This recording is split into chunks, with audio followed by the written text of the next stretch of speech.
Good morning, a big day ahead. Little bit of cruising followed by 3 locks, then about 3 miles, then 11 locks, and almost immediately after that 13 locks.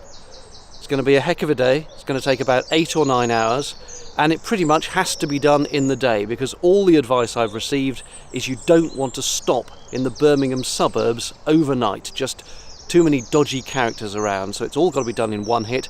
I reckon with a following wind, I should be there about 6 o'clock. Let's just hope no disasters happen. Anyway, let's get on with it. It's 8 a.m. as I set off, giving a little nod to my neighbours as I go. Farewell, Curdworth. Let's get your 3 locks done ASAP. Annoyingly, another boat is just ahead of me, so they'll go up those locks first, which I'll then have to reset. Damn it! The tower blocks in the distance are the Birmingham outskirts, so I'm clearly headed in the right direction. While most bridges I go under are graffiti-ridden, someone here loves this one, having put loads of plant pots underneath, though nothing much is growing. And if you've got a garden that backs onto a canal, why not make the most of it for a little al fresco dining in the summer? Not sure about the beach, though. Here's Lock 1 at Curdworth. I'll spare you the rise, but I'm through it and it's 2 brothers pretty swiftly. The first 3 locks down. It's now 20 to 10. I set off at 8 o'clock. There's about 3 miles of cruising now until the next flight, which is 11 locks. Peeping through the trees, you suddenly remember there is a world outside the canals, where everyone's in a huge rush. Some kind of ambulance depot here. I've never seen quite so many, but I doff my virtual hat to all those who work so hard in our National Health Service. The barbed wire is a sad reflection of the urban environment I'm now entering, as is the dumped rubbish on the canal bank again. Am I the only person in the world who likes things to look neat and tidy? Here's where it gets a bit freaky, the canal going underneath a warehouse type of building. I'm glad I took the stovepipe down now. And I can't help ducking too. Those concrete beams feel very close. Kudos to the hard work and dedication of the graffiti vandals though. Not one single pillar has been left unmarked by their stupid tags. Why don't they put that much effort into something useful? Out the other side, and the road signs suggest I'm near Spaghetti Junction, where I'll turn south into the city. Here it is now, the canal parallel to the M6 motorway on that flyover. There are 2 turns, the first to Star City, but I'm taking the second, a more direct route to the middle of Brum. It's an easy enough turn, decently wide, just a bit weird being amongst all this concrete. And straight afterwards the canal goes over the River Tame, with a major A road above and the motorway above that. It's now 20 to 11, so I'm on schedule. There's a very short blast down now to Lock 11 of the first flight, and then that'll probably take about 3.5 hours to get through the flight, I imagine. Farewell green canals.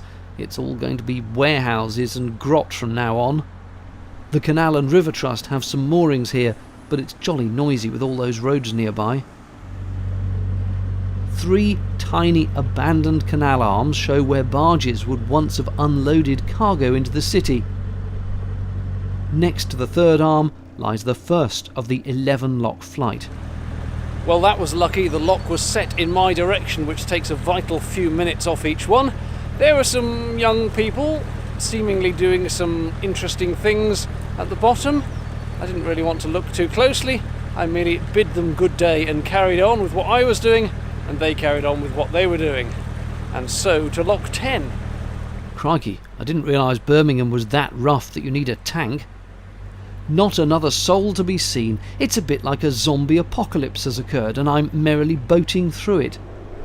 Here's Lock 9, going up. And on to Lock 8, past these upcoming bridges. This is 8, with locks 7 down to 1, pretty much straight in a row, one after the other. So close that the lock landings are adjacent. And into Lock 7, looking back at the ones I've just done. Can't stop now though. Once committed to it, you've kind of got to keep going. There's nowhere to stop even if you want to. The locks are so tight together. Right, now we're at Lock 4. Don't forget there's a whole other flight of 13 after all these are done. Yet I'm only 1.5 miles from my destination. But at Aston Top Lock, disaster, as my prop and engine suddenly make a terrible noise.